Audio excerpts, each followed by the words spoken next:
Hola, mi nombre es Federico Molar. Bienvenidos a la clase 2 de nutrición. Hoy vamos a ver la entrada y movimiento de iones en la planta. Tengan en cuenta que esta presentación de PowerPoint, acá les grabé el audio en diapositiva por diapositiva. Entonces, en cada una de las diapositivas busquen el símbolo de audio para poder escuchar lo que les grabé.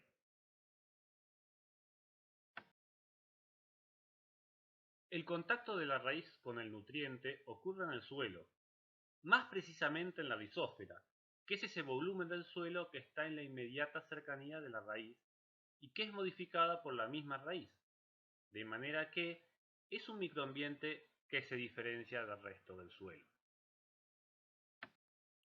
Existen tres vías por las cuales la raíz entra en contacto con los nutrientes.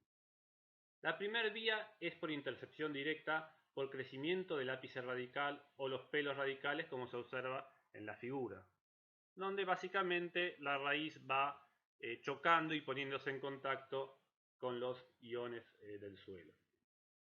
El segundo es por movimiento del ion por flujo masal, que está relacionado con el volumen de agua que llega a la raíz producto del flujo transpiratorio de la planta. La tercera vía de contacto de los nutrientes con la raíz es por difusión, a favor del gradiente que se crea cuando los iones son absorbidos por la planta. Acá hay que tener en cuenta que los iones se están moviendo en el suelo y hay que tener en cuenta entonces los coeficientes de difusión de los diferentes iones en el suelo. En esta tabla se representa la llegada de los nutrientes a la rizósfera en un cultivo de maíz y la cantidad que es absorbida por el mismo cultivo, como pueden ver en la segunda columna. De la tabla se desprende que la llegada por flujo masal es cuantitativamente la más importante.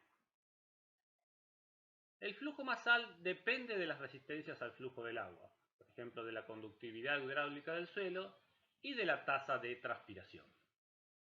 La segunda vía de contacto importante para el nitrógeno, el fósforo y el potasio es la difusión. Recuerden que la difusión depende del gradiente de concentración de los iones en la rizósfera y del coeficiente de difusión de los iones en el suelo. Otro aspecto importante o interesante para las condiciones en las que fueron elaboradas, particulares en las que fueron elaboradas los datos de esta tabla, es para el calcio y el magnesio. Miren que la cantidad absorbida es mucho menor que la cantidad que llega a la rizósfera por flujo masal o por intercepción directa. Lo que nos estaría indicando que esos nutrientes, en este caso, estarían precipitando en la rizósfera. La raíz juega un papel muy activo a la hora de aumentar la disponibilidad de nutrientes. Por ejemplo, exudan ácidos orgánicos o secretan protones a la rizósfera, que disminuyen el pH y aumentan la disponibilidad de iones. Por ejemplo, hay varios micronutrientes que a pH neutro básico están poco disponibles para las plantas. La absorción de amonio como fuente nitrogenada favorece esa extrusión de protones. La disponibilidad de hierro es generalmente baja a pH neutro o básico. Las gramíneas exudan compuestos quelantes de hierro llamados fitosideróforos, que liberan el nutriente de las partículas del suelo y lo secuestran. El complejo fitosideróforo-hierro difunde hacia el espacio libre de la raíz, donde el hierro puede ser absorbido por la planta. Las dicotiledonias y las monocotiledonias no gramíneas secretan otros compuestos quelantes que facilitan la absorción de hierro. Es sabido que la disponibilidad de nutrientes modifica la arquitectura de la raíz y de esta manera la capacidad de la raíz de entrar en contacto con los iones. Estos son los resultados de un experimento clásico hecho en cebada, donde se tenían a las raíces separadas en 3 compartimentos con diferente disponibilidad de nutrientes. En el control, los 3 compartimentos están bien fertilizados en la solución de riego con fosfato, nitrato y potasio. En la raíz que sigue, lo que se hizo es no agregar fosfato en la solución de riego de los compartimentos superior e inferior, pero agregarla en el compartimento medio. Y lo que se observó es una mayor proliferación de raíces en el compartimento medio que sí había sido fertilizado con fosfato. En el tercer caso, tenemos un ejemplo similar que ocurre con nitrato. ¿Sí? Y en el tercer caso vemos que no hay una respuesta al potasio.